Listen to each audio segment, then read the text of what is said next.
In the meantime, ahead of inauguration on May 29, legal luminary and philanthropist Babalola has warned that the present form of democracy in Nigeria cannot lead the country to any meaningful growth and development.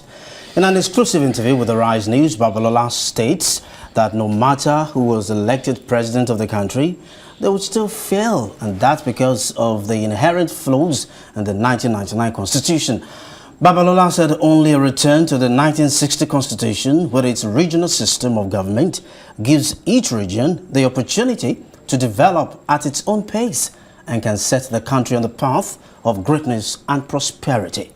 He said only those who have a profession and have distinguished themselves in their respective fields of endeavor should aspire for political leadership and not career politicians whose only motive is the money they can make out of the system.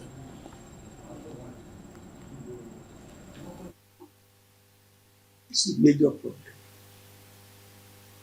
Two, the fact that we rejected the 1960 Constitution made by our leaders, who spent several years, 10 years, to make the Constitution for us, realizing that Nigeria is not a nation, but a country of nations. They fashioned out the regional system of government, parliamentary system of government, where those who contest or who are members of, who wanted to contest would know in advance that they were not going there to make money. They did not even earn salaries. Rather, we were paid only sitting allowances, which many did not take. The parliamentarians of that time are totally different from our parliamentarians. They knew, the only thing they knew and what they did was to serve the people, not to serve their pocket. If you ask me, what is the most lucrative business today in Nigeria? My answer is politics. Next to that is setting up churches. Make money there. Whereas, what a leader should do is to be completely selfless. Should not even take any allowance. Only people who are comfortable financially, professionally, ought to be a parliamentarian, ought to be the person who aspires to represent others. How could you want to represent others when you have no job, no visible means of income? You graduate straight from Babalola University, you want to be president. Why? Because you obtain BSc or LLM or whatever. That's not a qualification for serving people. You must look at your background. You must look at what you have done for the community where you come from, or for Nigeria and others.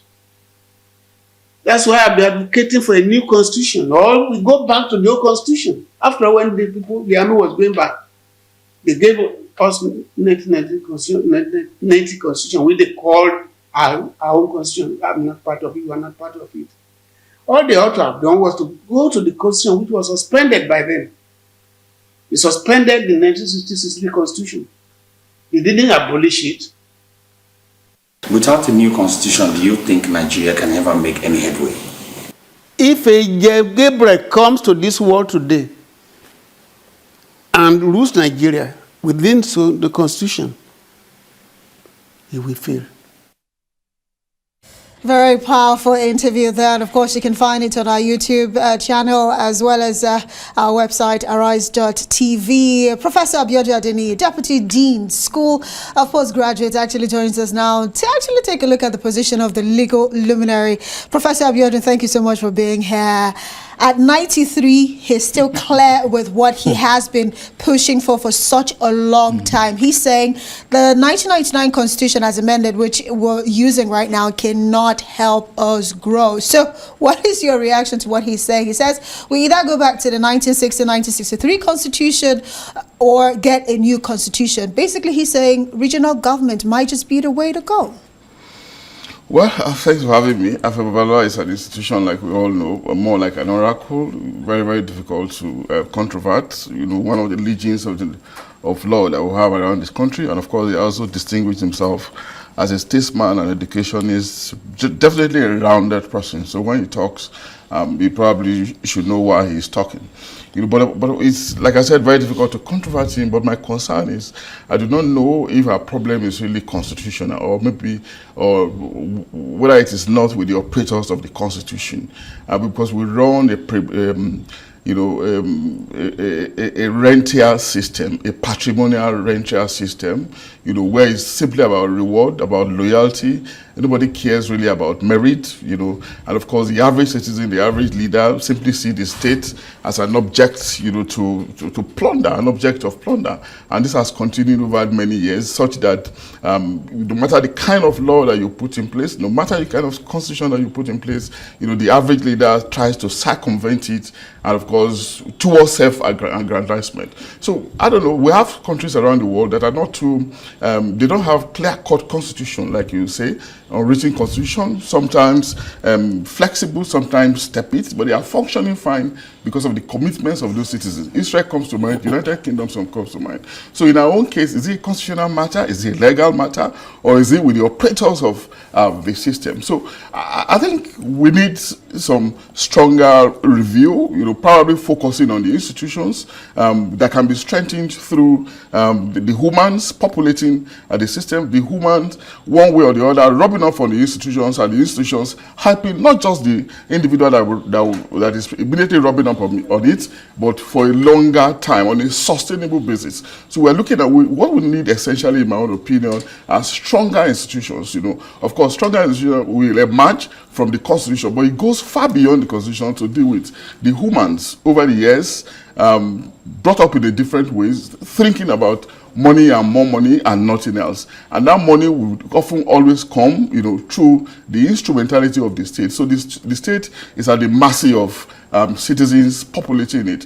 Whereas the individual should be working for the state is rather made to be working for the individuals. And we hardly see any individual who's ready to work for the state. So the state is just there, ready to be pilfered, to be plundered, you know, endlessly. It may not really matter at some point whether we have a constitution that is top-notch or anything. I see the kind of citizen that we have now, you know, circumventing processes and making a mess of any kind of constitution that you put in place. So what we need really is a national hero that will rise above all these predilections and picadillos, rise above it, galvanize the populace, you know, in a crazy way, you know, in a way that is unconventional, unusual, unexampled, you know, that, like we have seen in other countries, galvanize the populace towards the direction that we want. And that direction will be strengthening the institutions so as to make the Constitution work. It doesn't matter the kind of Constitution that we have. Because we'll be talking about reviewing this Constitution over the years. We are making progress at the level of those reviews now. And I dare say, with the kind of citizenry that we have now, the kind of mindset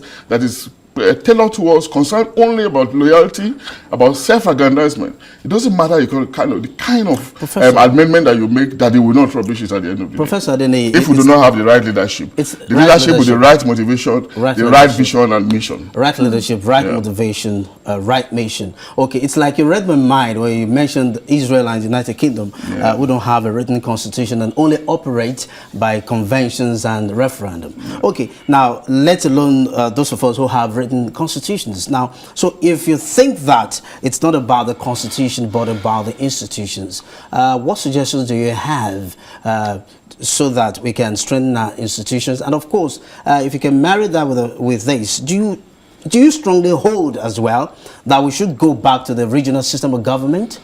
Yeah, absolutely. I think we have become too complex. There are so many dynamics that have come up in the last several decades, since 1960, that it will be difficult for us to just copy and paste the 1960 constitution into the present reality of the Nigerian state. If we have to go back to it, we have to have some level of modification.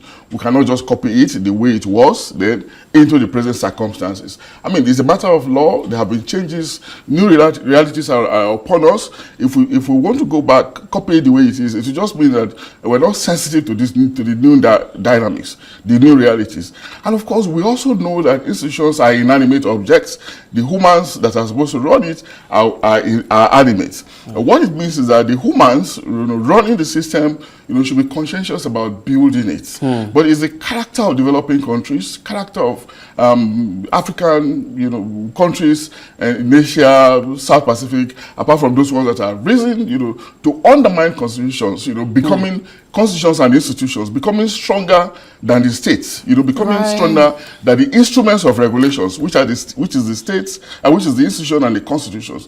But unless we have individuals who can rise above this tendency, as a form of example, like we have seen in risen states, then of course we'll just continue this conversation without heading anywhere. Yeah. That's what I think, really. We appreciate your insights. Thank you very much, Professor Abiodun Adeniyi. My pleasure.